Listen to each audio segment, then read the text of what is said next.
நம்ம எல்லாரும் ரோமருக்கு எழுதின நிருபம் 6ஆம் அதிகாரத்துக்கு திருப்போம். ரோமருக்கு எழுதின நிருபம் 6ஆம் அதிகாரம் 20, 21 ஆகிய வசனங்களை நாம் இப்பொழுது வாசிக்க போகிறோம். ரோமருக்கு எழுதின நிருபம் 6ஆம் அதிகாரம் 20, 21 வசனங்கள் இரண்டையும் இப்பொழுது நாம் வாசிப்போம். பாவத்துக்கு நீங்கள் அடிமைகளாய் இருந்த காலத்தில் நீதிக்கு நீங்கினவர்களாய் இருந்தீர்கள்.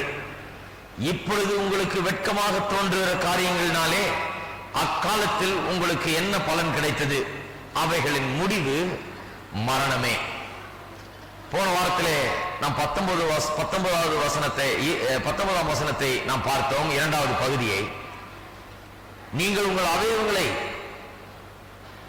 அக்கிரமத்தை நடப்பிக்கும்படி முன்னே நீங்கள் அசுத்தத்துக்கும் அக்கிரமத்துக்கும் அடிமைகளாக ஒப்பு கொடுத்தது போல, அதாவது நான் உங்களுக்கு சொன்னேன் இல்லையா, பழைய வாழ்க்கையிலே, அதாவது ரட்சிக்கப்படுவதற்கு முன்பாக நாம் வாழ்ந்த அந்த வாழ்க்கையிலே அசுத்தத்தையும் அக்கிரமத்தையும் நடப்பிக்கும்படியாக நம்முடைய அவயவங்களை, சரீரத்தையும் மனதையும், அதான் அவயவங்கள், அவைகளை அடிமைகளாக ஒப்பு கொடுத்தோம் அசுத்தத்துக்கும் அக்கிரமத்துக்கும்.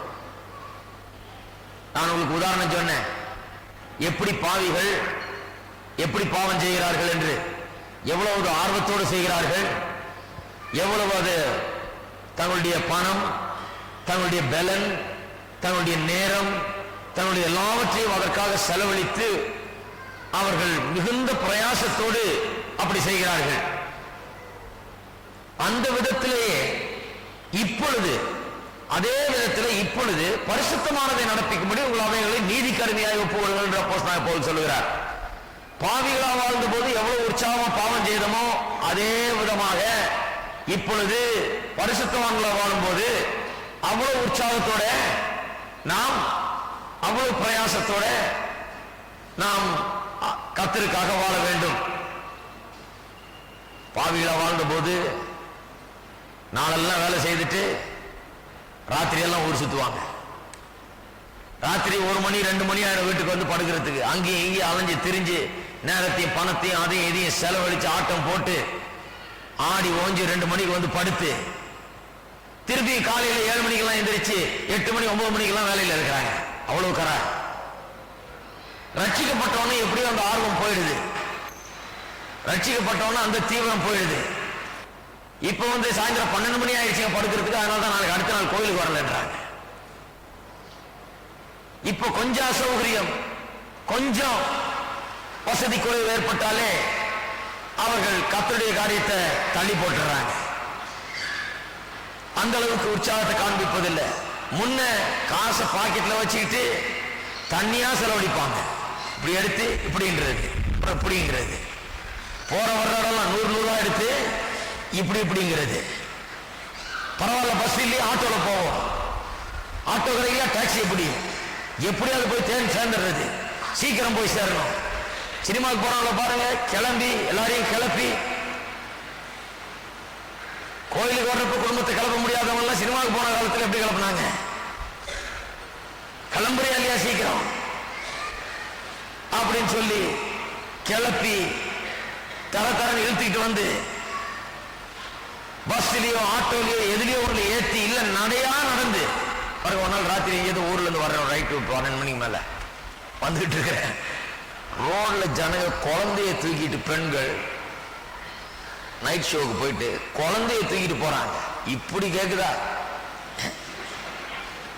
குழந்தைய தூக்கிட்டு வேகமா நடக்குது. பாவம், பஸ்ஸும் வசதி கிடையாது சரியா, வேகமா நடந்துகிட்டு நடுராத்திரில ஆபத்தான நேரத்துல இப்படி போயிட்டு இருக்கிறாங்க. அப்படி பண்ணவங்க விசுவாசிகளான பிறகு எப்படியோ தீவிரம் குறைஞ்சிருது. கர்த்தருடைய காரியத்தில் அந்த தீவிரத்தை காட்டுறது இல்லை. நான் சொன்ன அப்போஸ்தலனாகிய பவுல் சபையை துன்புறுத்துவதில் ரொம்ப தீவிரமா இருந்தார். புடிச்சு அடி உத கொல்லுன்னு, கிறிஸ்துவ விசுவாசிக்கிறவன் பிரசங்கிக்கிறவன் எப்படின்னு அதுக்காக அலைஞ்சு தெரிஞ்சார். ரட்சிக்கப்பட்ட உடனே அவரை பற்றி என்ன சொல்லியிருக்கு? உடனடியாக அவர் எல்லா இடத்துலையும் கிறிஸ்துவ பிரசங்கிக்க ஆரம்பிச்சிட்டார். எவ்வளவு தீவிரமா போய் பிடிச்சு அடிச்சு உதைச்சு துன்புறுத்தினாரோ அந்த தீவிரத்தை வெளியில் காண்பிக்கிறாரு. கிறிஸ்துவை பிரசங்கிப்பதிலே, கிறிஸ்துவுக்காக வாழ்வதிலே அவர் காண்பிக்கிறார். அப்படித்தான் நாம் இருக்க வேண்டும். 20ஆம் வசனத்திலே நாம் பார்க்கிறோம். பாவத்துக்கு அடிமைகளாக இருந்த காலத்தில் நீதிக்கு நீங்கினவர்களாக இருந்தீர்கள் என்று சொல்லப்பட்டிருக்கிறது. அந்த காலத்தில், அதாவது பாவத்தில் வாழ்ந்த காலத்தில் நாம் எப்படி வாழ்ந்தோம் என்பது பற்றி சொல்லி இருக்கிறது.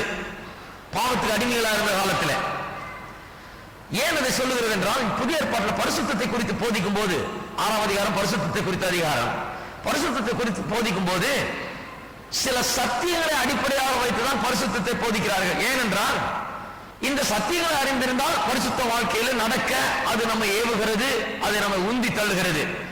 பல சத்தியங்களை அறிந்து கொள்ள வேணும். ஒன்று, நாம் கிறிஸ்துவுக்குள்ள இருக்கிறோம், அவரோடு ஒன்றுபட்டு விட்டோம் என்ற சத்தியத்தை அறிந்து கொள்ள வேணும். அது 1 முதல் 11 வசனங்கள்ல.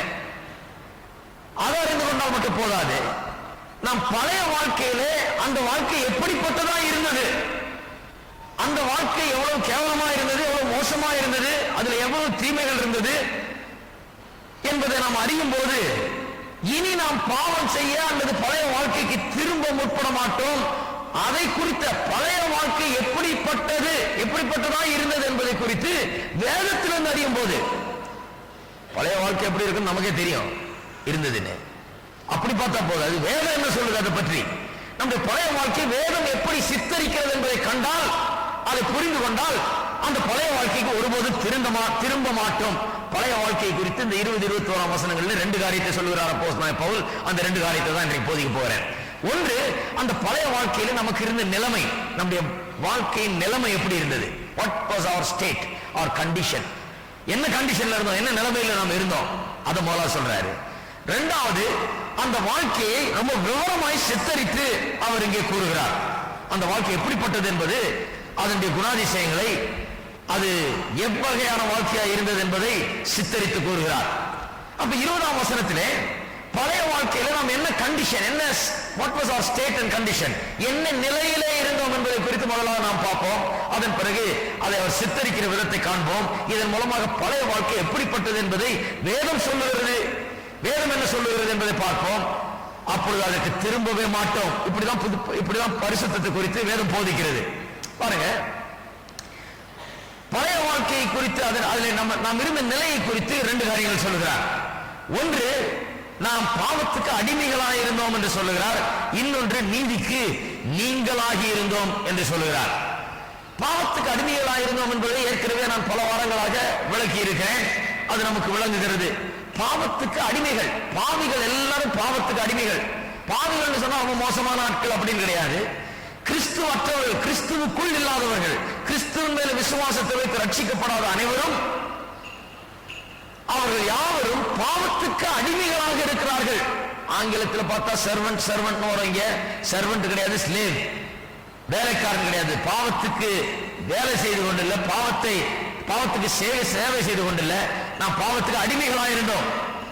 அப்ப பழைய வாழ்க்கையை குறித்து வேதம் சொல்லும் போது பாவத்துக்கு நாம் அடிமைகளாக இருந்தோம் என்று சொல்லப்பட்டிருக்கிறது. அதை இன்னும் அதிகமாக விவரிக்க அவசியம் இல்லை, ஏற்கனவே நான் அதிகமாக அதை குறித்து பிரசங்கித்திருக்கிறேன். ஆனால் ஒரு காரியத்தை சொல்லி விடுகிறேன். பாவத்துக்கு அடிமைகளாக இருக்கிறோம் என்பதை பாவிகள் அநேக நேரத்தில் உணர்கிறதில்லை. இருந்தாலும் அவர்கள் அடிமைதான். அடிமைகளாக இருக்கிறோம் சொல்ல போனா அதை பற்றி ரொம்ப அவர்கள் கஷ்டப்படுவாங்க. என்ன போய் அடிமைட்டீங்க, நான் எதுக்குமே அடிமை கிடையாது, நான் குடிக்கிறது கிடையாது, சிகரெட் குடிக்கிறது கிடையாது, இது பண்றது கிடையாது, அது பண்றது கிடையாது, நான் எந்த கட்ட பழக்கத்துக்கு அடிமை இல்லையே, என்ன போய் அடிமைன்னு சொல்றீங்களே.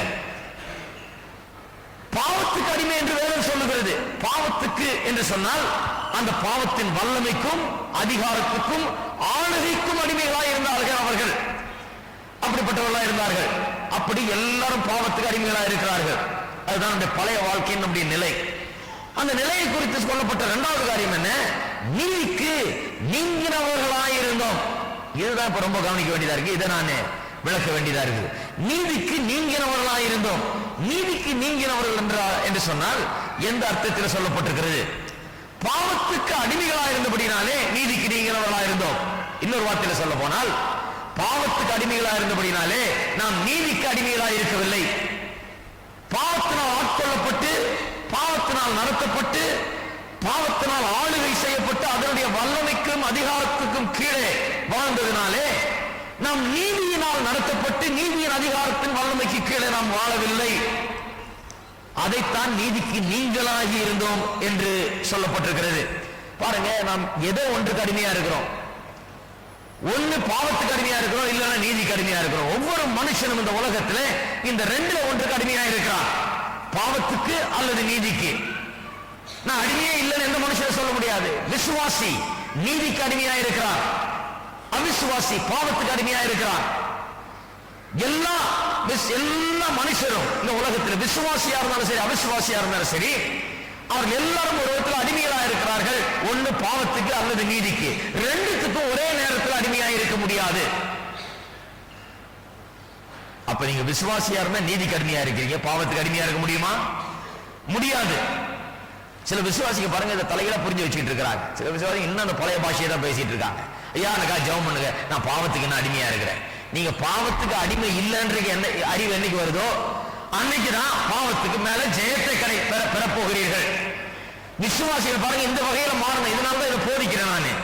அநேக விசுவாசிகள் இந்த ஊர்ல பாருங்க, சொல்ல முடியாத பிரச்சனை. விசுவாசிகள் அங்க எங்க அலைஞ்சு தெரிஞ்சு ஜபத்தை அதே இதையும் நாடு என்ன சொல்றாங்க, ஐயா நான் பாவத்துக்கு அடிமை, ஜெபம் பண்ணுங்க, நான் இன்னும் பாவத்துக்கு அடிமையா இருக்கிறேயா, இன்னும் பாவத்துக்கு அடிமையா இருக்கிறேயா, இன்னும் பாவத்துக்கு அடிமையா இருக்கிறேயா. தவறான உபதேசம். அந்த தவறான உபதேசத்தினாலே தவறாக அவர்கள் விசுவாசிக்கிறபடினாலே அவர் பாவத்து மேல ஜெயத்தை எடுக்கவே முடியாது. நீங்கள் நீதிக்கு அடிமைகளாக இருந்தால் பாவத்துக்கு அடிமைகளாக இருக்க முடியாது. விசுவாசியா இல்லையா? எத்தனை பேருக்கு விசுவாசிங்க? அப்புறம் நான் பாவத்துக்கு அடிமையா இருக்கிற பேச்சே கிடையாது. நீங்க பாவத்துக்கு அடிமை இல்லை, நீங்க நீதிக்கு அடிமை. ரெண்டு எஜமானுக்கு ஒரே நேரத்தில் நாம் சேவை செய்ய முடியாது. பாவத்துக்கும் சேவை செய்து கொண்டு நீதிக்கும் சேவை செய்ய முடியாது. பாவத்துக்கு அடிமையா இருந்து கொண்டு நீதிக்கும் நாம் அடிமையா இருக்க முடியாது. அப்படின்னா எப்படியா பாவம் செய்யறேன் நானு?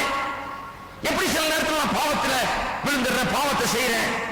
ஏனென்று சொன்னால் உங்கள் அவயவங்களை எப்போதும் ஒவ்வொரு நாளும் நீதிக்கு அடிமைகளாய் ஒப்பு கொடுக்க வேண்டும் என்பதை அறியாது இருக்கிறபடினாலே.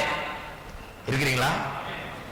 தினந்தோறும் காலையும் மாலையும் 24 மணி நேரமும் நம்முடைய அவயவங்களை, நம்முடைய சரீரத்தையும் மனதையும் நீதிக்கு அடிமைகளாக, பரிசுத்தத்தை நடத்திக்கும்படி நீதிக்கு அடிமைகளாக நாம் ஒப்பு கொடுக்க வேணும்.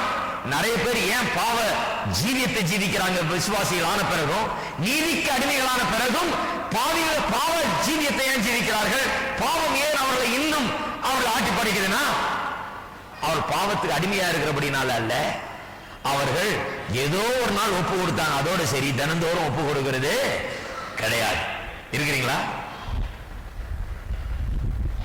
ஏதோ ஒரு நாள் ஒப்பு கொடுத்தாங்க. என்ன ஒப்பு கொடுத்தாங்க? பரிசுத்தத்துக்கு ஒப்பு கொடுத்தாங்க. நான் இனிமே கர்த்தருக்காக வாழ்வேன் ஒப்பு கொடுத்தாங்க. ஆனா தினந்தோறும் தங்களுடைய அவயவங்களை, சரீரத்தை, மனதையும் தினந்தோறும் ஒப்பு கொடுக்கிறது இல்லை. பரிசுத்தத்தை குறித்து போதனையை சரியா புரிந்து கொள்ள வேணும். என்னைக்கோ ஒரு நாள் ஏதோ ஒரு கன்வென்ஷன்ல, ஏதோ ஒரு உற்சாகத்துல போய் நம்ம முன்னால முழங்கால் படிட்டு நான் இனிமே பரிசுத்தமா ஆண்டவருக்காக வாழ்றேன்னு சொல்றதுனால பரிசுத்தமா நீங்க தினந்தோறும் வாழுகிறது கிடையாது. எல்லா சூழ்நிலையிலும் எல்லா நேரத்திலையும் தினந்தோறும் உங்களுடைய சரீரத்தையும் மனதையும் ஒப்பு கொடுத்து ஒப்பு கொடுத்து ஒப்பு கொடுத்து நீதியும் பரிசுத்தையும் நடப்பிக்க முடியாது. அவ்வப்பொழுது ஒரு நாளைக்கு பல முறை ஒப்பு கொடுக்கிறதுனாலதான் நாம் பரிசுத்தமாய் ஜீவிக்க முடிகிறது. அப்ப விசுவாசிகளாயிருந்து பாவத்தை சில நேரத்தில் செய்கிறவர்களும் கூட பாவத்துக்கு அடிமை இல்லை. எதுக்கு அடிமை? நீதிக்கு தான் அடிமை. பாவத்துக்கு அடிமை, பாவத்துக்கு அடிமை பேசவே கூடாது. சிலர் அப்படி சொல்லும் போது பாருங்க, என்னால 1 நிமிஷத்துல 2 நிமிஷத்துல இதை விளக்க முடியல. அவன் சொல்றான், ஐயா ஜாம் பண்ணுங்க, நான் இன்னும் பாவத்துக்கு அடிமை. என்னத்த சொல்றது போங்க. ஆண்டவரே சத்தியம் இவருக்கு வழங்கணும். இவர் பாவத்துக்கு அடிமை இல்லைன்னு நான் எப்ப சொல்லி எப்ப முடிக்கிறது? நான் சபைக்கு போறார், 10 வருஷமா போறாரு, என்ன சொல்றாங்க தெரியல, என்ன போதிச்சாங்க தெரியல. இன்னும் பாவத்துக்கு அடிமைன்றத கரெக்டா போதிச்சிருக்கிறாங்க. பாவத்துக்கு அடிமை இல்லைன்னு வேதம் சொல்லுது, நீதிக்கு அடிமை. சோ பாவத்துக்கு அடிமையா இருந்தா நீதிக்கு அடிமையா இருக்க முடியாது, நீதிக்கு அடிமையா இருந்தா பாவத்துக்கு அடிமையா இருக்க முடியாது. அதைத்தான் சொல்றாரு. நீங்கள் அதைத்தான் நீங்க சொல்லப்பட்டிருக்கிறது. பாவத்துக்கு அடிமையா இருந்த காலத்தில், அந்த காலத்திலே நீதிக்கு நீங்களா இருந்தீர்கள்.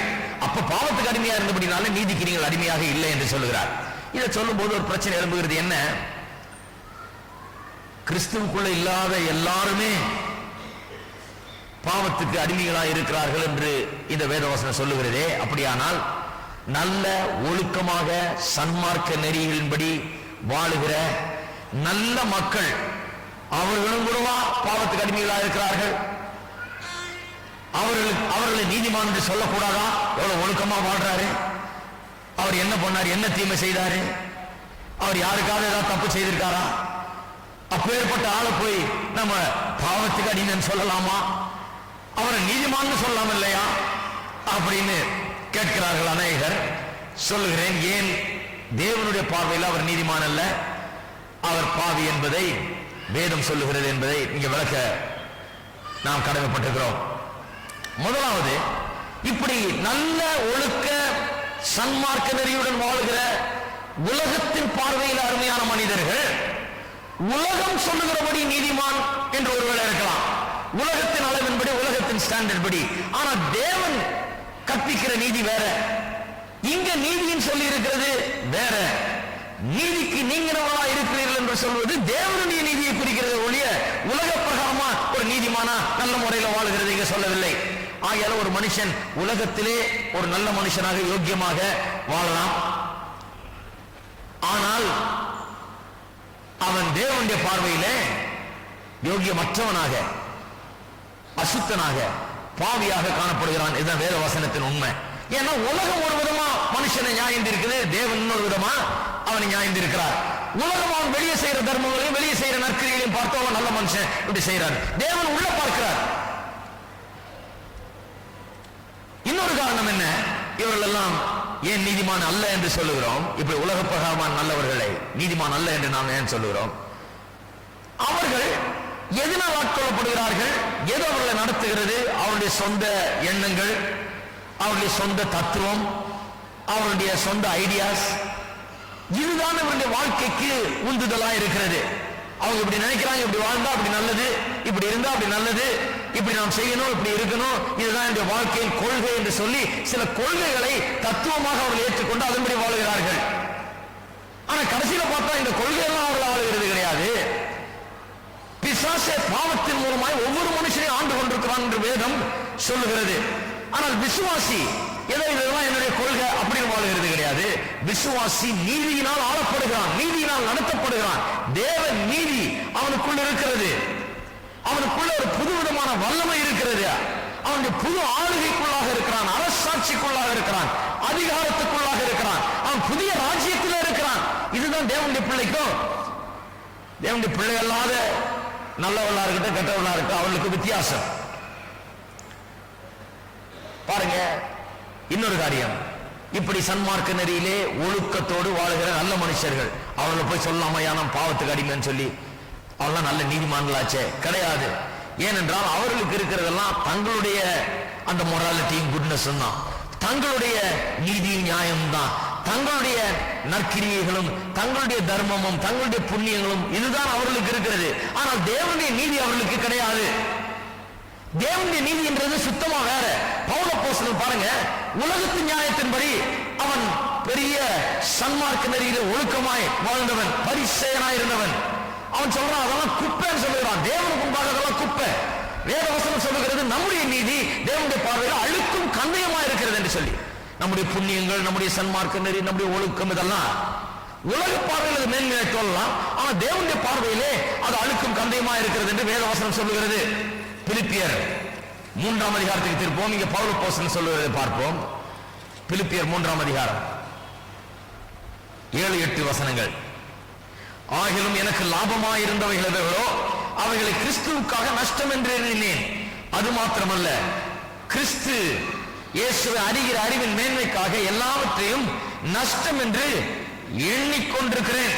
நான் கிறிஸ்துவை ஆதாரப்படுத்திக் கொள்ளும்படிக்கும் நியாயப்பிரமாணத்தில் வருகிற சுய நீதியை உடையவனாயிராமல், சுய நீதினா என்னுடைய நீதி, தேவன் கொடுக்கிற நீதி இல்ல, சுய நீதினா என்னுடைய நீதி, கிறிஸ்துவை பற்றும் விசுவாசத்தினால் வருகிறதும் விசுவாசம் மூலமாய் தேவனால் உண்டாயிருக்கிறதுமான நீதியை உடையவனாயிருந்து கிறிஸ்துவுக்குள் இருக்கிறவன் என்று காணப்படும்படிக்கும். அவர் சொல்றாரு, என்னுடைய சுய நீதியெல்லாம் விட்டுட்டேன், இப்பொழுது கிறிஸ்துவை பற்றும் விசுவாசத்தினால் வருகிறது, விசுவாசம் மூலமாய் தேவனால் உண்டாயிருக்கிற அந்த நீதியை உடையவனாயிருக்கிறேன். அந்த நீதியெல்லாம் விட்டுட்டேன், என்னுடைய சொந்த நீதியெல்லாம் நான் விட்டு விட்டேன் என்று சொல்லுகிறார். அப்ப உலக பிரகாரமான ஒரு நீதி என்று இருக்கிறது. இயேசு சொல்லுகிறார் இதை குறித்து லூக்கா எழுதின சுவிசேஷம் 16ஆம் அதிகாரம். லூக்கா எழுதின சுவிசேஷம் 16ஆம் அதிகாரம் 15வது வசனம், 16-15. அவர் அவர்களை நோக்கி, பரிசேயரை பார்த்து இயேசு சொல்றார் பாருங்க, நீங்கள் மனுஷர் முன்பாக உங்களை நீதிமான்களாக காட்டுகிறீர்கள். இதுதான் உலக பிரகாரமாக ஒரு மனுஷன் நீதிமானா இருக்கிறது. உலகத்தின் பார்வையில் அவன் நீதிமான். அவன் என்ன பண்ணுகிறான்? மனுஷர் முன்பாக தன்னை நீதிமான் என்று காட்டிக் கொள்கிறான். தேவனோ உங்கள் இருதயங்களை அறிந்திருக்கிறார். மனுஷருக்குள்ளே மேன்மையாக எண்ணப்படுகிறது, தேவனுக்கு முன்பாக அருவருப்பாய் இருக்கிறது. அப்ப மனுஷருக்கு முன்பாக நீதிமானாய் காணப்படுகிறவன், நல்லவனாய் காணப்படுகிறவன், யோகியனாய் காணப்படுகிறவன், மனுஷர் அவனை பாராட்டுகிறார்கள். டேப்பா, இந்த ஆளு பாவின்னு சொல்லலாமா? இந்த ஆளு பாவி கடிமன் சொல்லலாமா? பாவத்துக்கு அடிமன் சொல்லலாமா? இந்த ஆளு அசுத்தன் என்று சொல்லலாமா? அப்படின்னு மனுஷர் சொல்றாங்க. இந்த ஆளு இயேசுவே தேவையில்லையா? இவர் எவ்வளவு நல்லவர், இவர் என்ன கோயிலுக்கா போனாரு, இவர் என்ன இயேசுவையா ஏற்றுக்கொண்டாரு, இவர் என்ன நீங்க விசுவாசிக்கிற மாதிரியே விசுவாசிக்கிறார், ஆனாலும் எவ்வளவு யோக்கியமா இருக்கிறாரு, எவ்வளவு ஒழுங்கா இருக்கிறாரு, இவருக்கு கடவுளுடைய பார்வையில் எவ்வளவு நல்லவரா இருக்கிறாரு அப்படின்னு உலகம் சொல்லலாம். ஆனால் தேவன் சொல்லுகிறார், அதை நான் அருவருக்கிறேன் என்று சொல்லுகிறார். ஏன்?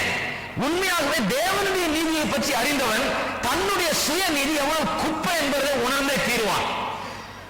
தேவன் எப்பேற்பட்டவர், தேவன் எப்பேற்பட்ட பரிசுத்தர், அவருடைய பரிசுத்தம் எவ்வளவு மேன்மையானது, அவர் எப்படிப்பட்ட பரிசுத்தத்தை உடையவனாய் இருக்கிறார் என்பதை ஒரு மனுஷன் அறியும் போது, தேவனுடைய நீதியை அறியும் போது, அவன் தனக்கு இருக்கிற சுயநீதி எல்லாம் குப்பை என்று நிச்சயமாக எண்ணுவான்.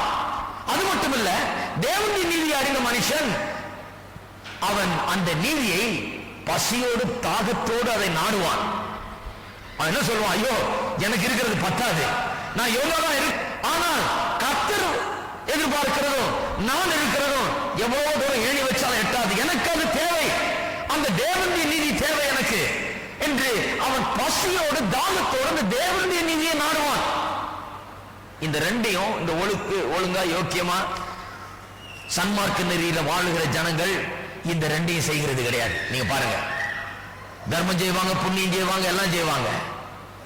ஆனா தேவனை போல பரிசுத்தத்தை, தேவனிடத்திலிருந்து வருகிற நீதியை பெற்றுக் கொள்ளுங்கன்னு சொன்னா அவங்களுக்கு அதை குறித்த ஒரு பசியும் தாகமோ கிடையாது. எனக்கு என்ன தெரியாது, நான் ஏற்கனவே நல்லா தானே இருக்கிறேன், நான் என்ன தீமை செய்தேன், நான் என்ன தவறு செய்தேன், எனக்கு வாழ்க்கையில் என்ன குறை இருக்குது, நான் எந்த விதத்துல நான் குறைவுபட்டிருக்கிறேன். இங்க இருக்கிற எல்லா ஆட்களையும் பாருங்க, ஊரிலே கேட்டு பாருங்க, என்ன ரொம்ப நல்லவன் சொல்லுவாங்க, என்ன வள்ளல்னு சொல்லுவாங்க, என்ன பெரிய நீதிமான்னு சொல்லுவாங்க. அப்படிதான் சொல்லுவாங்களே ஒழிய அவர்கள் ஐயோ தேவனுக்கு முன்பாக என்னுடைய வாழ்க்கை குப்பையாக எண்ணப்படுகிறது, அருவருக்கத்தக்கதா இருக்கிறது, மனுஷன் பாராட்டலாம், ஆனா தேவன் என்ன பாராட்டுகிறது இல்லை என்கிறத உணர்ந்தவர்கள் கிடையாது. அது மட்டுமில்லாமல் அந்த தேவ நீதி எனக்கு தேவை, என்னுடைய நீதியெல்லாம் அழுக்கு கந்தையா இருக்குது, அந்த நீதி எனக்கு தேவைன்னு சொல்லி இவர்கள் ஒரு காலம் சொல்லுகிறது கிடையாது. நம்முடைய பழைய வாழ்க்கையின் நிலை அதுதான். பாவத்துக்கு அடிமைகளா இருந்தோம், நீதிக்கு நீங்களாகி இருந்தோம், நீதியை விட்டு தூரமா இருந்தோம். பாவத்துக்கு அடிமைகளா இருந்தது அப்படின்னாலே இந்த நீதியின் ஆளுகைக்குள்ளாக வரவில்லை, அரசாட்சிக்குள்ளாக வரவில்லை, நீதியினால் நாம் நடத்தப்படவில்லை, நாம் வேற ஒரு ராஜ்யத்தில் வேற ஒரு அதிகாரத்தின் கீழே வாழ்ந்து கொண்டிருந்தோம். அதுதான் அந்த பழைய வாழ்க்கை. நீதி என்பது நம்ம இடத்துல இல்லாம இருந்தது. இந்த பழைய வாழ்க்கை இன்னும் கொஞ்சம் சித்தரிக்கிறார். ரோமர் 6ஆம் அதிகாரத்தில் மறுபடியும் பார்ப்போம், 21ஆம் வசனத்தை பார்ப்போம். பொழுது இந்த பழைய வாழ்க்கை இப்பொழுது சித்தரித்து கூறுகிறார். என்ன சொல்லுகிறார்? இப்பொழுது உங்களுக்கு வெட்கமாய் தோன்றுகிற காரியங்களினாலே அக்காலத்தில் உங்களுக்கு என்ன பலன் கிடைத்தது, அவைகளின் முடிவு மரணமே. நல்லா யோசித்து பாருங்க, ரட்சிக்கப்படுவதற்கு முன்பாக நமக்கு இருந்த வாழ்க்கையினால நமக்கு என்ன பலன் கிடைத்தது? இதை குறித்து 3 காரியங்கள் சொல்லுகிறார். எதை குறித்து? அது முன்னால் இருந்த வாழ்க்கை, நாம் முன்னால் ரட்சிக்கப்படுவதற்கு முன்னால் வாழ்ந்த வாழ்க்கையை சித்தரிக்கிறதுக்கு 3 காரியம் சொல்லுகிறார்.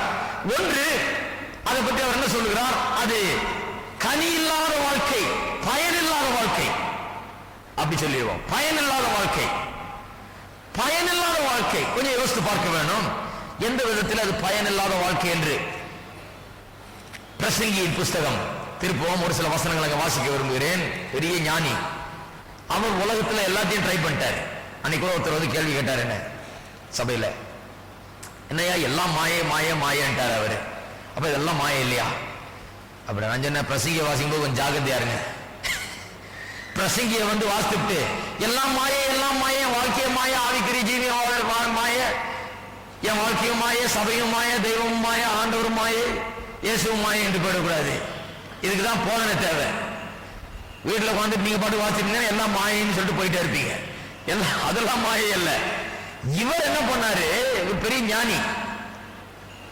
இவர் வந்து ஞானத்தை தேடினாரு. அவர் இந்த உலக பிரகாரமான அறிவை நாடினார். அது மட்டுமல்லாமல் தனக்காக பெரிய அரண்மனைகளை கட்டினார். அது போதாதுன்னு நிறைய புத்தகங்களையும் மற்ற கலை சம்பந்தப்பட்ட காரியங்களிலும் ஈடுபட்டார். ஏராளமான சொத்துக்களை வாங்கி குவித்தார். இப்ப நடக்கிறதெல்லாம் ஒண்ணு இல்ல. இது 100 கோடியும் இல்ல, 200 கோடியும் இல்ல. அவரு கோடி கோடியா வாங்கி குவிச்சிட்டார். எல்லாத்தையும் சும்மா நினைச்சதை செய்யலாம், அந்த அளவுக்கு வாங்கி குவிச்சிட்டார். இப்ப இருக்கிறவங்க உணர்வாங்கன்னு நான் விரும்புகிறேன், உணர வேண்டும் என்று.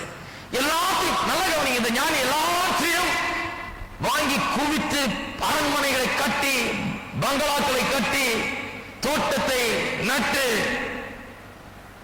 உலகத்தையே ஆளுகிற ஒரு பெரிய ராஜாவாக, ஆடம்பரமான ராஜாவாக, ஆடம்பரமான மனுஷனாக. ஆடம்பரம் அந்த மாதிரி ஆடம்பரம். இப்ப இருக்கிறது இதெல்லாம் ஆடம்பரமே கிடையாது.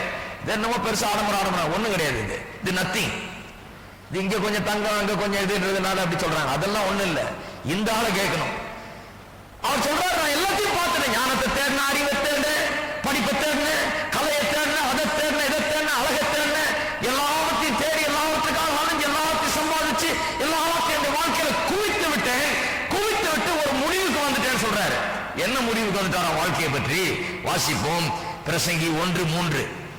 சூரியனுக்கு கீழே மனுஷன் படுகிற எல்லா பிரயாசத்தினாலும் அவனுக்கு பலன் என்ன?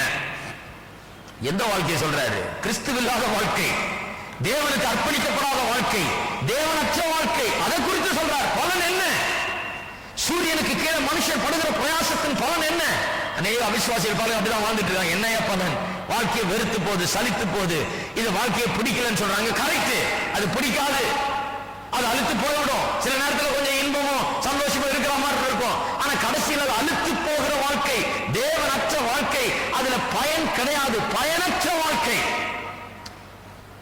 1ஆம் அதிகாரம் 2ஆம் வசனத்தை பாருங்க. மாயை மாயை எல்லாம் மாயை என்று பிரசங்கி சொல்லுகிறான். 2ஆம் அதிகாரம் 11ஆம் வசனம். அதுலயே 2ஆம் அதிகாரம் 11ஆம் வசனம். என் கைகள் செய்த சகல வேலைகளையும் நான் பட்ட எல்லா பிரயாசத்தையும் கண்ணோக்கி பார்த்தேன். அதாவது இவர் அச்சீவ் பண்ணதெல்லாம், இவரை வாங்கி குவிச்சதெல்லாம், இவர் சேர்த்து வச்சதெல்லாம், இவர் பெற்ற ஞானத்தை எல்லாம், இவருடைய முயற்சி எல்லாத்தையும் நோக்கி பார்க்கிறார். இதோ எல்லாம் மாயையும் மனதுக்கு சஞ்சலமா இருக்கிறது. சூரியனுக்கு கீழே பலன் ஒன்றும் இல்லை. 3ஆம் அதிகாரம் 9ஆம் வசனம். இதை நீங்க அப்புறம் முழுசா வாசிங்க. சும்மா ஒரு இதுக்காக வாசிக்கிறேன் நான் சில வசனங்களை. 9ஆம் வசனம். வருத்தப்பட்டு பிரயாசப்படுகிறவனுக்கு அதனால் பலன் என்ன?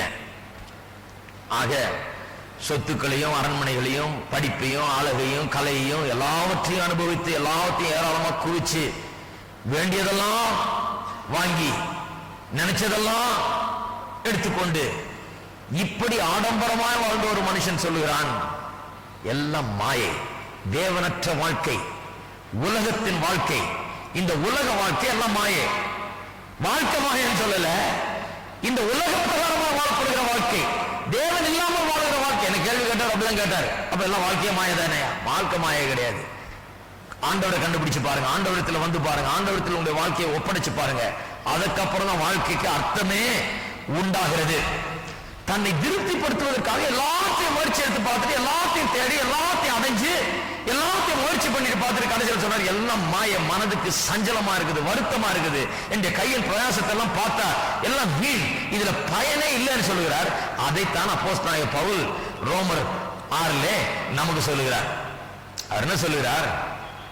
முன்பு நாம் வாழ்ந்த வாழ்க்கை, அதை யோசித்து பாருங்கள், அதனால் அக்காலத்தில் உங்களுக்கு என்ன பலன் கிடைத்தது என்று சொல்லுகிறார். பலன் இல்லாத வாழ்க்கை, பயன் இல்லாத வாழ்க்கை. முதலாவது அது அந்த வாழ்க்கையை அப்படி சித்தரிக்கிறார் அவர். எப்படி ஒரு வாழ்க்கை பலனானது அல்லது பயனுள்ளது அல்லது பயனற்றது என்பதை எதை வைத்து நாம் நிர்ணயிக்கிறோம்? நிறைய பேர் சொல்றாங்க, வாழ்க்கை பயனுள்ளதா பயனற்றதா, பலனுள்ளதா பலன் இல்லாததா என்பதை நிர்ணயிக்க ஒருவன் சந்தோஷமா இருக்கிறானா, ஒருவன் இன்பத்தை அனுபவிக்கிறானா, இதை வச்சு சொல்லிடலாம் வாழ்க்கை பயனுள்ளதா இல்லையா என்று கொஞ்சம் யோசித்து பார்ப்போம். பிளஷர் அண்ட் ஹாப்பினஸ் இருக்குதா, இன்பமும் சந்தோஷமா உனக்கு இருக்குதா, அப்ப வாழ்க்கை பயனுள்ளது.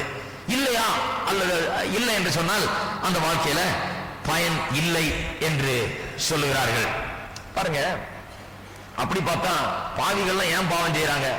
பாவம் ரொம்ப கஷ்டமா இருக்கிறதுனால செய்யல. எதனால பாவம் செய்யறாங்க? பாவம் செய்தா கொஞ்சம் அதுல கொஞ்சம் த்ரில் இருக்குது, ஒரு கிக் இருக்குது, அதுல கொஞ்சம் ஒரு சந்தோஷம் இருக்குது. ஏதோ ஒரு அந்த நேரத்துக்கு ஏதோ கொஞ்சம் ஆள அது ரொம்ப மகிழ்ச்சிக்குள்ளாக்குகிறது, சந்தோஷத்துக்குள்ளாக்குகிறது.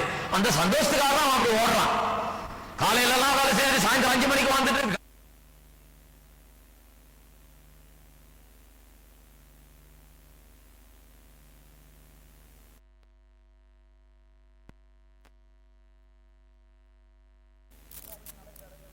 காரியங்கள் நடக்கிற இடங்கள்ல, அந்த அப்படிப்பட்ட காரியம் நடக்கிற இடங்கள்ல பெரிய நியான் லைட் போட்டு இப்படி இப்படி அடிக்கும் அது லைட். வெல்கம் வெல்கம் வெல்கம் வெல்கம்னு நீங்க 1 மைல் தூரத்துல இருந்து பார்த்தா இது கண்ணுக்கு தெரியும் கிளீனா. ஆனா சபைகள்லாம் அப்படி மூடுக்கல, அப்படியே டிம் லைட்ல இருக்கும். அது இருக்கிறதே தெரியாது, அது தேடி பார்த்தா கண்டுபிடிக்கணும். அது உள்ள போனாலும் ஏதோ கபரைக்குள்ள போயிட்ட மாதிரி இருக்கும். ஒரே அப்படியே ஒண்ணுமில்லாத எல்லாத்தையும் வச்சு மூடி அப்படியே வச்சிருப்பாங்க. குகைக்குள்ள உட்காந்துட்டு இருக்கிற மாதிரி எல்லாம் அப்படி உட்காந்துட்டு இருப்பாங்க, பணங்கள் மாதிரி. இங்க போய் பாருங்க, இந்த பாவிகள் இருக்கிற இடத்துல அது பாட்டுக்கு நியான் லைட், சீரியல் லைட்ஸ் எல்லாம் போட்டு ஓஹோ ஓஹோன்னு போயிட்டு இருக்கும். அது பாட்டுக்கு போனீங்கன்னா மியூசிக் காத பழக்கிற அளவுக்கு மியூசிக், கிட்ட போனாலே காலுக்கெல்லாம் டான்ஸ் ஆட சொல்லும், அந்த அளவுக்கு இருக்குது. அதுல ஏதோ ஒரு சந்தோஷம் இருக்குது, அதுல கொஞ்சம் கிக் இருக்குது, அதுல லேசா ஏதோ சில இன்பங்கள்லாம் இருக்குது. ஆகையால் தான் அங்கே போகிறார்கள். சும்மா போற மனுஷன் அதை தேடிதான் அதை நாடிதான் ஓடுகிறான். அப்ப அதனால அவனுடைய வாழ்க்கை பயனுள்ளது என்று சொல்ல முடியுமா? அது பலனுள்ள வாழ்க்கை, அது நல்ல வாழ்க்கை. இவன் இன்பத்தை அனுபவிக்கிறானே, இவன் சந்தோஷமா வேலை இருக்கான். பாருங்க, ராத்திரியான போய் டான்ஸ் ஆடுறாரு, ஒரு குடி குடிச்சிட்டு ஒரு ஆட்டம் போட்டு வர்றாரு, நல்ல வசதியா இருக்காரு, நல்லா இருக்காரு. ஆகையால இது நல்ல வாழ்க்கை, பயனுள்ள வாழ்க்கைன்னு சொல்ல முடியுமா? கிடையாது.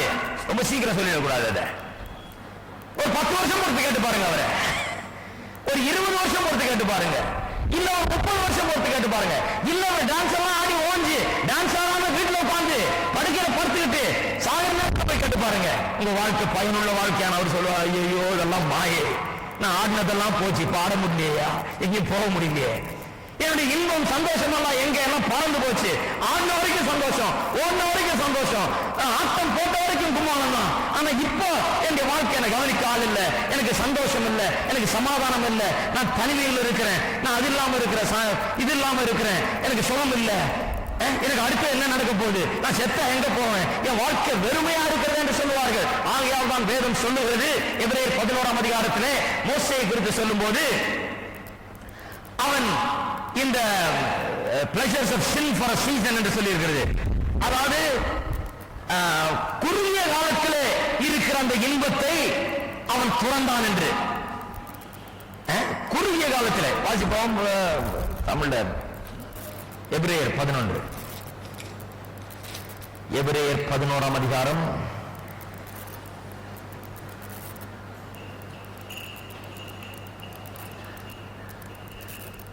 pleasures of sin for a season.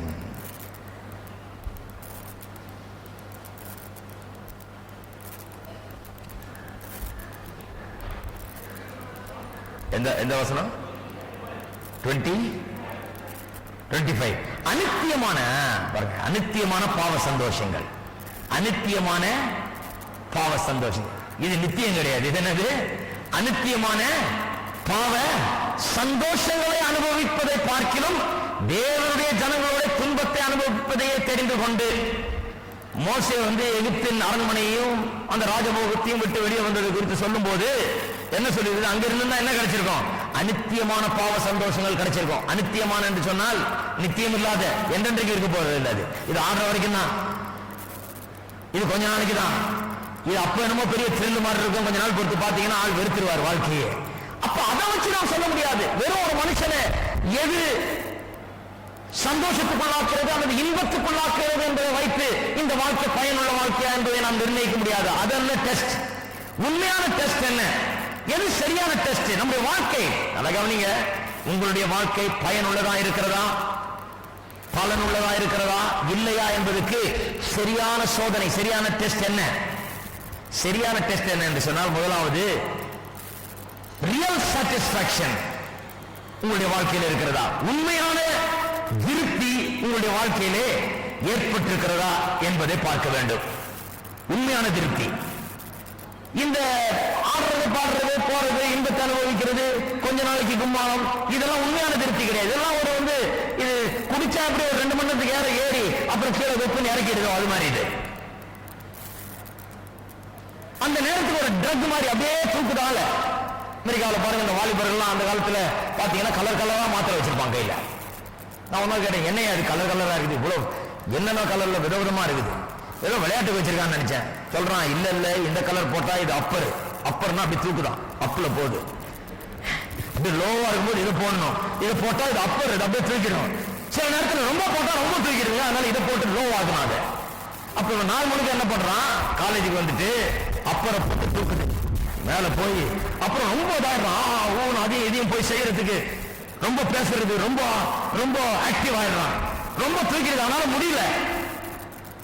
முடியலன்னு தெரிஞ்சவனா அவனுக்கு பயமாயிடுது. ஐயோ எங்க கொண்டு போய் விடுமோ, பறக்க வச்சிருப்போம், நம்மள வானத்துல ஏரோப்ளேன் மாதிரி பறந்துருவோமோ, நம்ம இவ்வளவு வேகமா போறோமே, ரொம்ப தூக்குதுன்னு சொல்லி டக்குன்னு அடுத்த லோவர் டவுனர், அதுக்கு பேரு டவுனர் தூக்கி போடுறான். Uppers and downers. இந்த டவுனரை போட்டவனா அது என்ன பண்ணுது, அப்படியே கொஞ்சம் இருக்குது. அப்புறம் பாத்தீங்கன்னா அப்படி உட்காந்துட்டு இருப்பான். கொஞ்ச நேரத்துல அப்படியே கை காலெல்லாம் தொங்கி அப்படியே அவன் கார் ஓரத்துல பிளாட்ஃபார்ம்ல எங்கேயாவது அப்படியே உட்காந்துக்கிட்டு என்ன நடக்குதுன்னு தெரியாது. அப்புறம் அவனுக்கே பயம், இது எங்க ரொம்ப ஆழமா கீழே கொண்டு போய் விட்டுற போகுதுன்னு சொல்லி திருப்பி ஒரு அப்பறம் போட்டு அப்படி இப்படியே தான் நாள் முழுக்க அப்பறம் டவுனர். சிலர் குடி அப்படி உபயோகப்படுத்துறாங்க.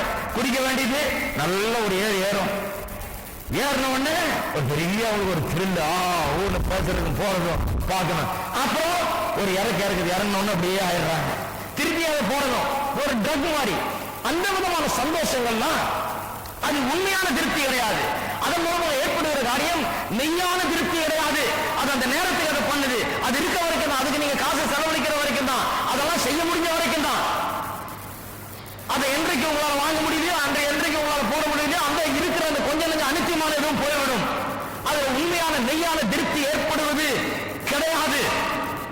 ஒரு பெரிய பரிசுத்தவான், பல நூற்றாண்டுகளுக்கு முன்பாக வாழ்ந்தவர், பிரபலமானவர். அவர் எழுதின புஸ்தகங்கள் பெரிய பிரசங்கியாரானார், செயின்ட் அகஸ்டின் என்று அவரை குறித்து சொல்லப்பட்டிருக்கிறது. அவர் மிகவும் பாவமான வாழ்க்கை, மிகவும் மோசமான வாழ்க்கையை நடத்தி அவர் வாழ்ந்து வந்தார். பெரிய பிரில்லியன்ட் பிலாசபர், ஒரு ரொம்ப மூல அறிவுள்ள ஒரு தத்துவ ஞானி.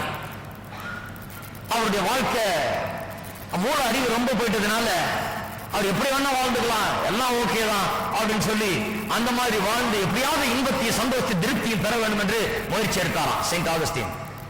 அவருடைய ரட்சிப்புக்கு முன்னால கடைசியில் ஒரு முடிவுக்கு வந்துட்டார்.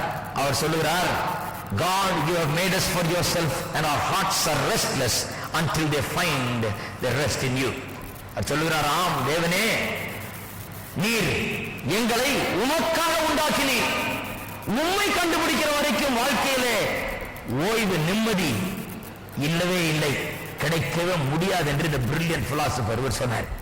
அந்த பிரில்லியன்ட் பிலாசபர் ஆண்டவர் தொட்டு அவர் ஆண்டவரத்தில் வந்து தன்னுடைய வாழ்க்கையை ஒப்பு கொடுத்த பிறகு அதை இது தேட அலையறதை நிறுத்தி அவர் என்ன பண்ணாரு, ஆண்டவருக்கு தன்னை ஒப்பு கொடுத்த போது அவருடைய அறிவையும் எல்லாவற்றையும் எடுத்து ஆண்டவர் உபயோகப்படுத்தி ஒரு பெரிய பிரசங்கியாராக்கினார். அவருடைய பிரசங்கங்கள் இன்றைக்கு மிகவும் போற்றப்படுவது. இந்த காலத்தில் கூட செயின்ட் ஆகஸ்டினுடைய பிரசங்கங்கள்னா வால்யூம் கணக்கில் இருக்கு.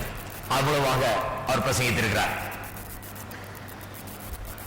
பாருங்க, மெய்யான திருப்தி அவர் கண்டுபிடிச்சார். எல்லாம் ட்ரை பண்ணி பார்த்துட்டு கடைசியில் சொல்றாரு, இதுலதான் மெய்யான திருப்தி இருக்குது, அதுல மெய்யான திருப்தி கிடையாது. அனித்தியமான பாவ சந்தோஷங்கள் அவைகள். மெய்யான திருப்தி இதுலதான் இருக்குது. பாருங்க, இந்த உலகத்துல மெய்யான திருப்தி நமக்கு உண்டாகிறதா என்று பார்க்க வேண்டும். அதுலதான் வாழ்க்கைக்கு சரியான டெஸ்ட். மெய்யான திருப்தி உண்டானால் அது பயனுள்ள வாழ்க்கை. மெய்யான திருப்தி இல்ல, இந்த பொய்யான திருப்தி இருந்ததுன்னா அது வாழ்க்கை சரியில்லை, பயனுள்ள வாழ்க்கை இல்ல, பயனற்ற வாழ்க்கை. அப்படிதான் இருந்தது நம்முடைய வாழ்க்கை. இப்போ மெய்யான திருப்தி வந்திருக்கிறபடியால விசுவாசிகள் பயனுள்ள வாழ்க்கை உடையவர்களா இருக்கிறார்கள். இந்த மெய்யான திருப்தி இல்லைன்னா என்ன ஆகுது, ஒண்ணுல இருந்து இன்னொன்னு போயிட்டே இருக்க சொல்லுது. இந்த ஃபேஷன் எல்லாம் பாருங்க, இந்த காலத்துல எனக்கு ஞாபகம் இருக்கு, அந்த காலத்துல டைட்டா பேண்ட் போட்டுருந்தேன். என்னன்னு கேட்டா இதுதான் ஃபேஷன், தான் ஸ்டைல். என்ன இப்ப என்னன்னா அப்படியே அதுக்கப்புறம் பார்த்தா அவ்வளவு பேக்கி ஆயிடுச்சு, எல்லாம் கோணியை மாட்டிட்டு வந்த மாதிரி வாட்டிட்டு வந்தாங்க. ஒரு காலுக்கு ஒரு கோணி மாதிரி மாட்டி கீழே முடிச்சு போட்ட மாதிரி இருந்தது. இங்க எவ்வளவு அகலமாகவும் கீழே எவ்வளவு இருக்குது, காலையை உள்ள நுழைக்க முடியும். சரி, என்ன ஆகுதுன்னா இதுதான் பேக்கிஸ்ங்க. என்ன அரிசியா எடுத்துட்டு போறது இல்லை, என்ன எப்படி இருக்குது, அரிசி மூட்டை பாரு இருக்க. ஆமாங்க, இதான் பேகீஸ், அமெரிக்கால வந்துருக்குது பேகீஸ். இப்போ சரி, எல்லாம் பேகீஸ் போட்டான். அப்புறம் கொஞ்ச நாள் பொறுத்து திருப்பி என்ன ஆச்சு, திருப்பியும் அதுக்கே வருது, திருப்பியும் அதுக்கே வருது. இதே மாதிரிதான் தலைமுடி எல்லாமே ஒரு ஃபேஷன். அது என்ன ஃபேஷனை பாத்தீங்கன்னா ஒண்ணுல ஒண்ணு போயிட்டே இருக்கும். ஒரு 4-5 வருஷத்துக்கு ஒருக்க மாறிக்கிட்டே இருக்கும். அது பாட்டுக்கு மாறிக்கிட்டே இருக்கும். மாறி மாறி இது ஏதாவது புதுசுக்கு போகலான்னு பார்த்தா பழசுக்கே தான் வரும். இன்னும் நாள் பேக்கேஜ் வரும் பாருங்க. திருப்பியும் நான் சொல்றேன், இன்னொரு 10-15 வருஷம் பொறுத்த பாருங்க, திருப்பியும் பேக் மாதிரி மாட்டிட்டு வந்து நிற்பான். அதுக்கு பிறகு 20 வருஷம் பொறுத்த பாருங்க, திருப்பியும் டைட்டா மாட்டிட்டு இருக்கு. இது இப்படிதான். அது திருப்தியே ஏற்படுகிறது இல்லை. அந்த நேரத்துக்கு அது மாறி மாறி மாறி மாறி போய்கொண்டே இருக்கும். திருப்தி இல்லாத ஒன்று அந்த ஃபேஷன்லாம் it is based on the restlessness of the society. மனுவர்க்கம் நிம்மதியற்றதா இருக்கிறது என்பதை நம்முடைய ஃபேஷன்ஸ் எடுத்து காண்பிக்கிறது. நிம்மதி இல்ல, இப்படியே போட்டாச்சுங்க, அழுத்து போச்சுங்க, இந்த கலரை தூக்கி எறிஞ்சிட்டு வேற கலரை போடலாம். இந்த மாதிரியே ஷர்ட் போட்டு போட்டு அழுத்து போச்சு, வேற மாதிரி. இப்படியே முடிய வெட்டி அழுத்து போச்சு, வேற மாதிரி வெட்டுப்பா, புதுசா வெட்டி. திருப்தி இல்ல, உள்ள ஒரு திருப்தி இல்லாத ஒரு நிலை. அந்த fashion it is based on that restlessness inside of man. மனுஷனுக்குள்ளாக இருக்கிற அந்த ஆழ்ந்த அதிருப்தி தான் இந்த ஃபேஷனுடைய அடிமட்டமாக இருக்கிறது. அதுல இருந்து அந்த ஃபேஷன்லாம் வருது. ரைட்டு போட்டாவோ பேக்கி போட்டாவோ தப்புன்னு சொல்ல, நான் எங்க இருந்து வருதுன்னு சொல்றேன். மனுஷனுக்கு ஒரு அதிருப்தி இப்படியே மாறி மாறி மாறி போயிட்டே இருக்கும். சமாரிய ஸ்திரீ பாருங்க, இயேசு கேள்வி கேட்டதும் கேட்டார், அந்த மாதிரி ஒரு கேள்வி கேட்டார். தண்ணியை குடிக்க கூடனா அந்த அம்மா வந்து, நீர் யூதன் நான் சமாரியா, எங்கிட்ட வந்து ஏன் கேட்கிறீர், மொண்டு உள்ள இடத்துல ஒண்ணு இல்லை அது இதுன்னு சொல்ற. இவர் சொல்றாரு, நான் யார் கேட்கிறேன்னு தெரிஞ்சா நீ எங்கிட்ட கேட்ப, நான் உனக்கு கொடுத்தா உங்களுடைய வாழ்க்கையில இனி தாகமே இருக்காது என்ன. இவர் வேற தண்ணியை பேசுறாரு, அந்த அம்மா வேற தண்ணியை பேசுறாங்க, புரியல அந்த அம்மாவுக்கு. அப்புறம் இந்த அம்மாவுக்கு விலகு வைக்கிறதுக்காக ஒரு கேள்வி கேட்டார், உன்னுடைய புருஷன் எங்க என்ன. இந்த அம்மா எந்த புருஷனை சொல்லுவாங்க, ஏற்கனவே 5 புருஷன் இருந்தாச்சு, 6வது ஆளு இப்போ வாழ்ந்து கொண்டிருக்கிற ஆளு புருஷன் இல்ல. அந்த அம்மா அப்படியே தலையை சொரிஞ்சுக்கிட்டு, எனக்கு புருஷன் இல்ல, எனக்கு கரெக்டா சொன்னேன்ற. இதை பற்றி தான் பேசுறேன். எதை பற்றி பேசுறேன், உங்களுடைய தாகம், உங்களுடைய வாழ்க்கையில தனியான ஒரு தாகம், நிம்மதியற்ற நிலை. முதல்ல ஒரு கல்யாணம் பண்ணி அது ஒண்ணு இல்லாம போச்சு. சரி, இவன் போனானே அவனை அனுப்பிச்சு விட்டு அடுத்தது கல்யாணம் பண்ணிச்சு. இவனை விட இந்த ஆள் நல்லா இருப்பான்னு நினைச்சது, கடைசியில் அந்த ஆள் அதை விட மோசமா இருக்கான். இவனையும் அனுப்பிச்சு விட்டு 3வது கல்யாணம் பண்ணிச்சு. 3வது கல்யாணம் பண்ணா அவன் இதை விட முதல் 2 விட இன்னும் மோசம். சரி, 4வது முயற்சி எடுத்து பார்ப்போம், எப்படியாவது நம்ம இந்த வாழ்க்கை தாகத்தை, இந்த வாழ்க்கையில் ஏற்பட்டிருக்க அதிருப்தியை சரிப்படுத்தி விடணும். 4வது கல்யாணம் பண்றா, அதுவும் சரியில்லை, அவனையும் அனுப்பிச்சு விட்டு 5வது கல்யாணம் பண்றா, அதுவும் சரியில்லை, அவனையும் அனுப்பிச்சு விட்டு கடைசியில் சொல்றா, இப்ப நான் ரொம்ப சுதாரிச்சுக்கணும், கரெக்டா இருக்கணும். சும்மா நம்மள கல்யாணம் பண்ணி பிரயோஜனம் கிடையாது, முதல்ல ஒருத்தனோட வாழ்ந்து பார்ப்போம், கரெக்டா இருந்தா பிறகு கல்யாணம் பண்ணிக்கிறோம். இதுதான் இப்ப வெளிநாட்டுல எல்லாம் நடக்குது. நிறைய பேர் சொல்றாங்க இது அமெரிக்கன் வேங்க, கிடையாதுங்க, இது சமாரிட்டன் வே. இது 2000 வருஷத்துக்கு முன்னாலே வந்துச்சு. பாவம் வந்து அப்பவே வந்துருச்சு, இது இப்ப வரல புதுசா. இது அமெரிக்கால இப்ப நடக்கிறது இல்ல, இந்தியால இப்ப நடக்கிறது இல்ல, இது அப்பவே வந்துருச்சு. பாவம் என்னைக்கு மனுஷனுக்குள்ள பாவம் வந்தது அன்னைக்கு வந்தது அதிருப்தி. இந்த பெண்ணுடைய பிரச்சனை என்ன, அதிருப்தி. திருப்தியே ஆக முடியல. ஏதோ ஒரு விதத்தில் அவளுக்குள்ள ஒரு ஆழ்ந்த அதிருப்தி, பிடிக்கல ஆள, சலிச்சு போயிடுது வாழ்க்கை, எல்லாம் மாய. கொஞ்ச நாளைக்கு பிறகு அந்த அதிருப்தி வந்து அவளை ஆட்கொண்டு அப்படியே ஒரு விதமா ஆக்கி, அந்த அதிருப்தினால பல தவறான சச்சரவு வந்து கடைசியில் அவனை அனுப்பிச்சு விட்டுறாரு அம்மா. அதை குறித்து தான் இயேசு பேசுறார், நான் குடிக்கிற தண்ணீரை நீ குடித்தால் இனி இந்த தாகமே உனக்கு வராது. அம்மா, மெய்யான திருப்தி நான் பேசுறேன். மெய்யான திருப்தியை நீ பெற்றுக்கொண்டால் இனி இப்படி அலைய மாட்டேன். இனி இப்படி நீ ஒண்ணும் இருந்தாலும் ஒண்ணுல இருந்து ஒண்ணுக்கு போயிட்டே இருக்க மாட்டேன். ஒரு கல்யாணத்துல இன்னொரு கல்யாணம், இன்னொரு கல்யாணத்துல இன்னொரு கல்யாணம், இப்படி இருக்காது உன்னுடைய வாழ்க்கை. மெய்யான திருப்தி வருமானால் உன்னுடைய வாழ்க்கை மாறிவிடும். மெய்யான திருப்தியை நீ நிச்சயமாய் அனுபவிப்பாய் என்று சொல்லுகிறார். பாருங்க, மெய்யான திருப்தி ஏற்பட்டிருக்குதா? இன்னைக்கு ஒருவேளை இயேசுவை ஏற்றுக்கொள்ளாதவர்கள், இந்த ரட்சிப்பின் அனுபவத்துக்குள்ள வராதவர்கள் இங்க இருக்கலாம். உங்களுடைய வாழ்க்கையில ஒரே காரியத்தை நீங்க கேட்கலாம், மெய்யான திருப்தி உங்களுடைய வாழ்க்கையில இருக்கிறதா? அது இல்லை என்றால் அது பயனற்ற வாழ்க்கை. 2வது ரோமர் 6ஆம் அதிகாரத்துக்கு போவோம். திருப்பி 2வது சொல்லுகிறார், it's a life of shame. அது வெட்கப்படக்கூடிய வாழ்க்கை. என்ன சொல்லி இருக்கிறார், இப்பொழுது உங்களுக்கு வெட்கமாக தோன்றுகிற காரியங்கள்னால அக்காலத்தில் உங்களுக்கு என்ன பலன் கிடைத்தது. அதாவது அப்ப செய்ததை நினைச்சு இப்ப என்ன பண்றோமா, வெட்கப்படுறோம்.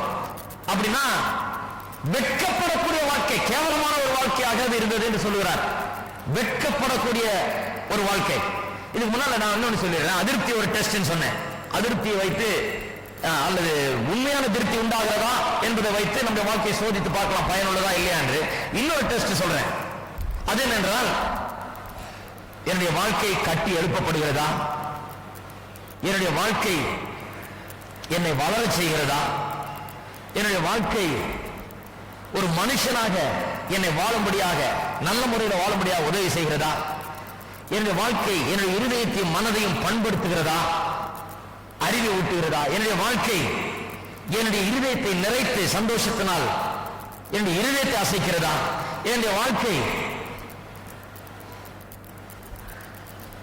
பக்தி விருத்திக்கு ஏதுவான வாழ்க்கையா இருக்கிறதா, இதெல்லாம் யோசித்து பார்க்கணும்.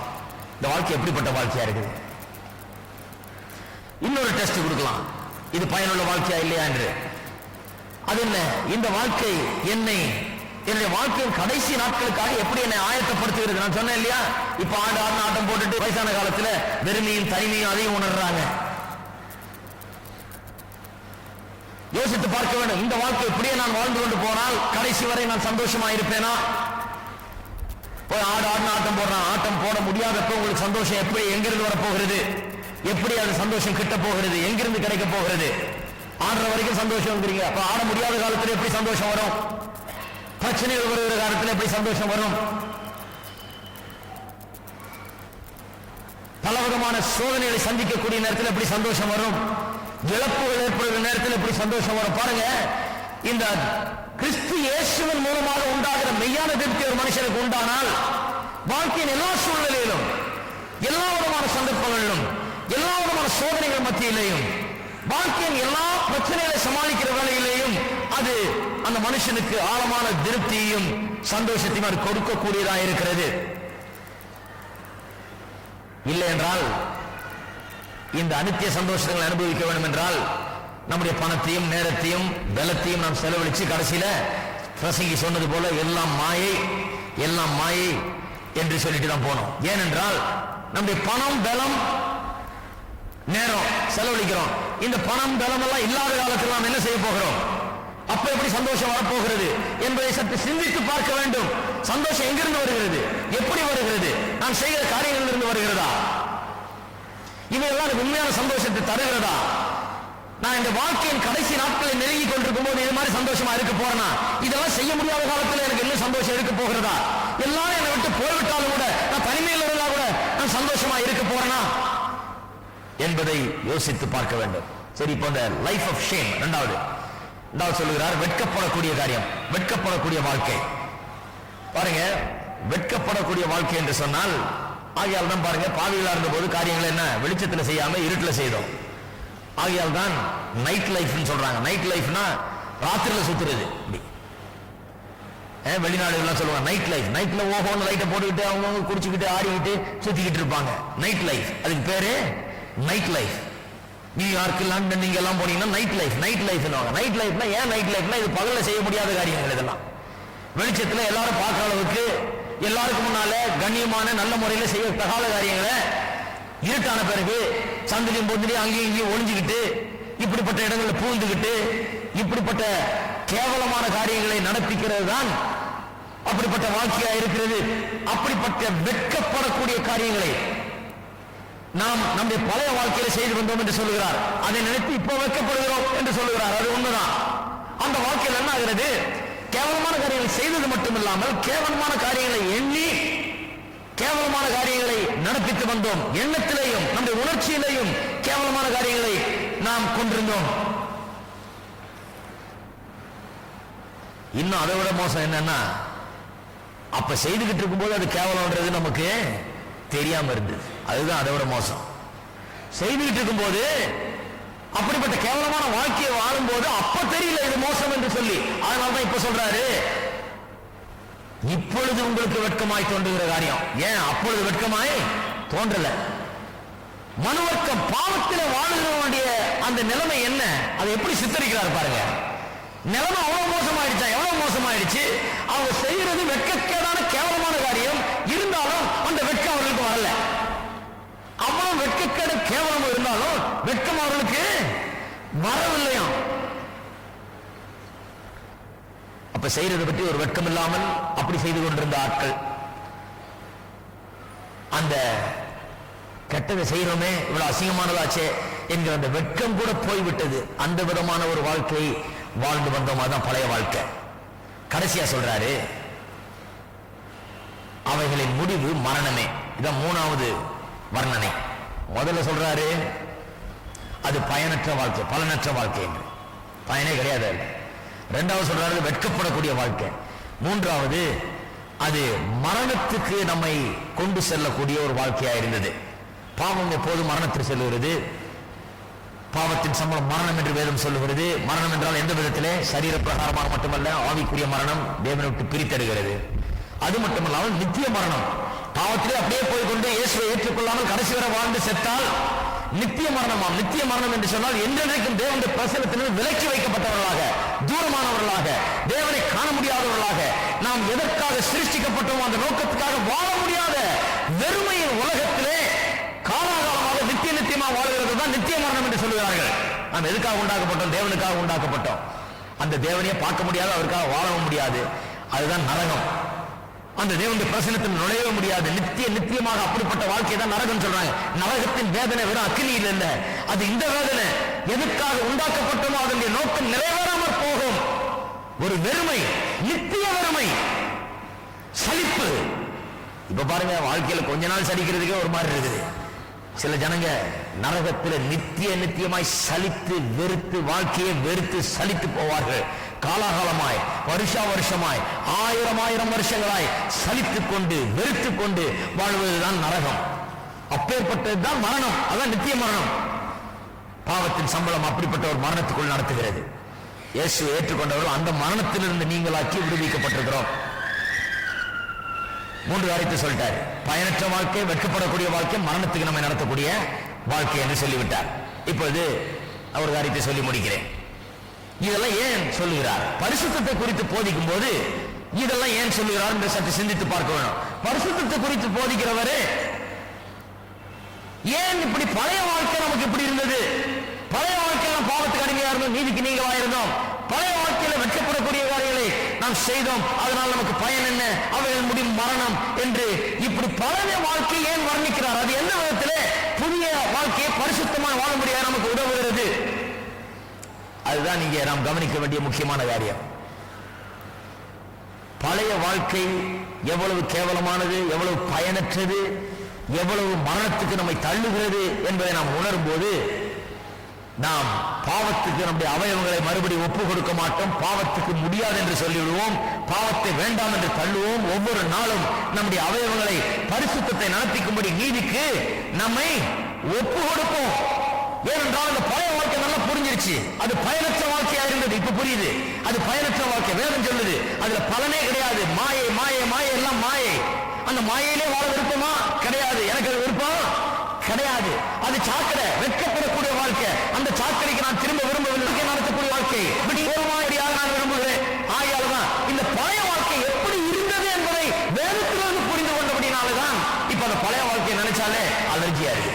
ஐயோ வேணாம், வேண்டவே வேண்டாம். ஏன்? அது தெரியும் எனக்கு என்னன்னு. அந்த வாழ்க்கை என்னன்னு எனக்கு புரியும், எனக்கு புரிகிறது. அது பயனற்ற வாழ்க்கை, கேவலமான வாழ்க்கை, மரணத்துக்கு நடத்துகிற வாழ்க்கை.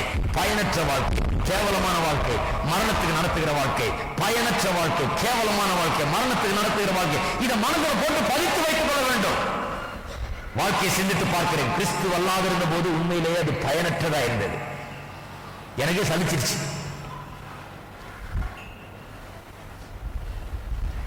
சலிச்சு வெறுத்து வாழ்க்கையில என்ன பயன்? எதுக்காக வந்தோம்? அந்த உலகத்தில் எதுக்காக வாழ்கிறோம்? எங்க போறோம்? என்ன நடக்க போகுது?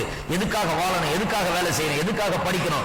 எதுக்காக இருக்கணும் என்கிற ஒரு பெரிய சலிப்பு உண்டானது.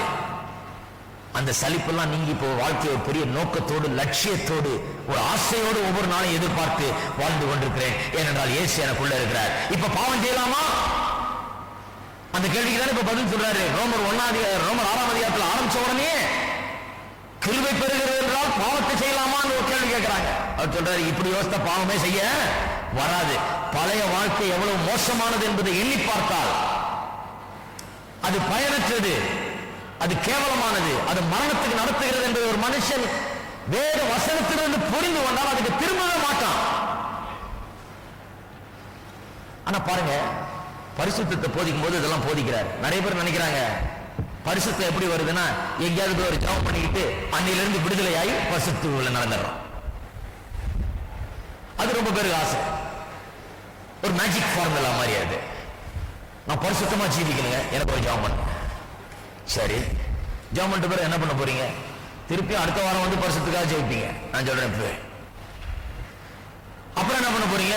வாழ்நாள் முழுக்க சத்தியத்தை தெரிந்து கொள்ளணும்னா வாழ்நாள் முழுக்க உலகத்தில் இருக்க அத்தனை பிரசங்கியார்ட்டை சென்று பரிசுத்தமா வாழணும் ஜெபிங்க. நான் இன்னும் பாவத்துக்கு அடிமையா இருக்கிறேன் ஜெபிங்க. நான் பரிசுத்தமா வாழணும் ஜெபிங்க. இதேதான் வாழ்க்கை. நிறைய கிறிஸ்தவ வாழ்க்கை பாருங்க அப்படிதான் இருக்குது.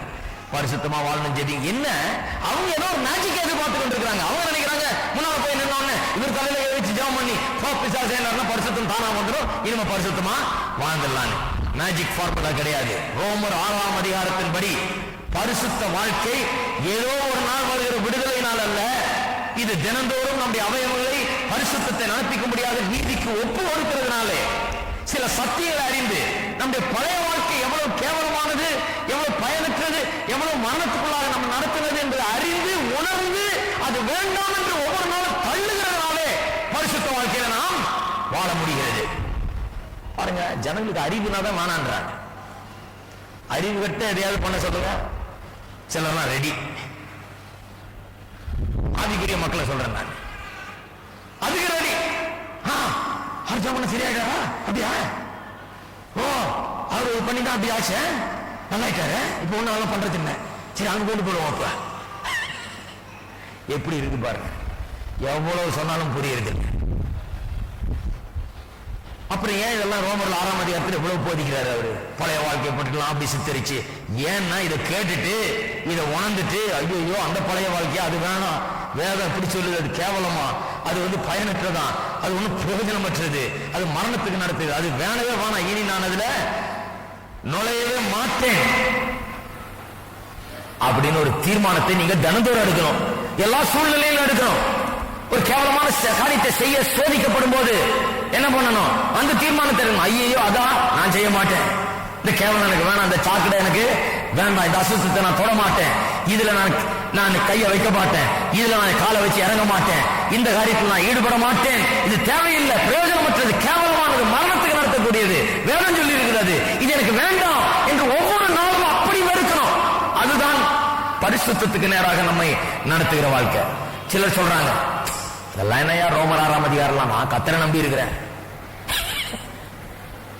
கர்த்தரை என்ன கர்த்தரை நம்புறீங்க? வசனத்தை நம்புறா, அப்புறம் எப்படி கர்த்தரை நம்புறது? என்னை நேசிக்கிறவன் என் கட்டளைகளை கை கொள்ளுவான். அப்ப கர்த்தரை நம்பி இருக்கிற, கர்த்தரை நம்பி இருக்கிறேன்னு சொல்லக்கூடாது. கர்த்தரை நம்பி இருந்தா என்ன பண்ணணும்? வசனம் என்ன சொல்லுதுன்றத கவனிக்கணும். நான் கர்த்தரை நம்பி இருக்கிறேங்க. கர்த்தரை நம்பி இருக்கிறவர்களுக்கு தான் கர்த்தர் என்ன பண்ணிருக்காரு? வசனத்தை வச்சிருக்கிறார், வசனத்தில் சொல்லி இருக்கிறார். இதெல்லாம் நினைவுபடுத்திக்கொள், இதெல்லாம் மனசுல வைத்துக்கொள். இந்த பழைய வாழ்க்கையை எப்படிப்பட்டது என்பது வேதம் போதிக்கிறது. அதை கொஞ்சம் நினைச்சு பார்த்தா இனிமே பாவம் செய்ய மாட்டாய், பரிசுத்த வாழ்க்கையில இனி வாழ்வாய். ஒவ்வொரு நாளும் பாவம் செய்ய தருணங்கள் ஏற்படும் போது, வாய்ப்புகள் உண்டாகும் போது, பழைய வாழ்க்கையை குறித்து வேதம் எப்படி சித்தரிக்கிறது என்பதை நினைத்துப்பார். அது பயனற்றது, கேவலமானது, மரணத்துக்கு நடத்தக்கூடியது. அதை நினைச்சு பார்த்தா போதும், பாவம் செய்ய மாட்டா என்று சொல்லுகிறார். நிறைய பேர் சொல்றாங்க, எனக்கு இனிமே சோதனையே வரக்கூடாது, கொஞ்சம் ஜபிங்க. சோதனையே வரக்கூடாது, ஜபிங்க. சோதனையே வரக்கூடாதுன்னு எப்படி ஜபிக்கிறது? சோதனை வரலாம், ஆனா சோதனைக்கு தப்பித்துக் கொள்வதற்கு வழியை கர்த்தர் வார்த்தையில சொல்லி இருக்கிறார். பாருங்க, இப்படி பழைய வாழ்க்கை, அதனுடைய நிலை என்ன, அதனுடைய கேவலம், அதனுடைய பயனற்ற நிலை, அது மரணத்துக்கு நடத்துகிறது என்பதை ஒரு மனுஷன் புரிந்து கொண்டால் இனி அந்த பாவ வாழ்க்கைக்கு திரும்பவே மாட்டான். அந்த காலத்தில் பாருங்க, ரட்சிக்கப்பட்ட உடனே அடுத்த ஸ்டெப் பின்வாங்கிறது, அதுக்கு அடுத்த ஸ்டெப் திருப்பி ரட்சிக்கப்படுறது, அதுக்கு அடுத்த ஸ்டெப் திருப்பி ரட்சிக்கப்பட்ட, அப்புறம் கொஞ்ச நாள் பின்வாங்கிட்டேன், அப்புறம் திருப்பி ஆவிக்குரிய கிறிஸ்தவன் நான் சொல்றேன், ஆவிக்குரிய சபையில் ஆவிக்குரிய கிறிஸ்தவன் சொல்றேன், கொஞ்சம் பின்வாங்கிட்டேன், அது அப்படிதான், கொஞ்சம் பின்வாங்கும், அப்புறம் அப்படியே கொஞ்சம் முன்னால போவோம், கொஞ்சம் பின்வாங்கும், அப்புறம் இதேதான் கதையா இருக்குது. வேதம் அப்படி போதிக்கல. ஏன் இவ்வளவு கஷ்டப்பட்டு அப்போஸ்தலனாகிய பவுல் ரோமர் 6ஆம் அதிகாரத்தில் இவ்வளவு தெளிவா பரிசுத்தத்தை பற்றி இதெல்லாம் விவரமா சொல்றாருன்னா, இதெல்லாம் மனசுல வச்சுக்கிட்டு ஐயோ அந்த வாழ்க்கை வேணவே வேணாம், இதை ஞாபகம் வச்சுக்க போறேன் நானு, இது பயனற்றது, கேவலமானது, இது மரணத்துக்கு நடத்துகிறது, இது பக்கத்திலே போகக்கூடாது, இனிமே இந்த குப்பைக்கு எனக்கு சம்பந்தமே கிடையாது. அந்த முடிவுக்கு ஒரு மனுஷன் வந்து திரும்ப மாட்டான், அதுக்கு திரும்ப அதை போய் இறங்க மாட்டான். இனி பாவம் செய்யலாமா, பாவம் செய்தா கிருபை பெருகுமான அப்படிப்பட்ட மனுஷன் கேட்கவே மாட்டான். அப்படிப்பட்ட மனுஷன் உலகத்தையும் மாம்சத்தையும் பிசாசையும் வெல்லுகிறவனாய், ஜெயிக்கிறவனாய், மேற்கொள்ளுகிறவனாய், ஒவ்வொரு நாளும் உலகத்தையும் மாம்சத்தையும் பிசாசையும் ஜெயிக்கிறவனாய் அவன் இந்த உலகத்தில் இருப்பான்.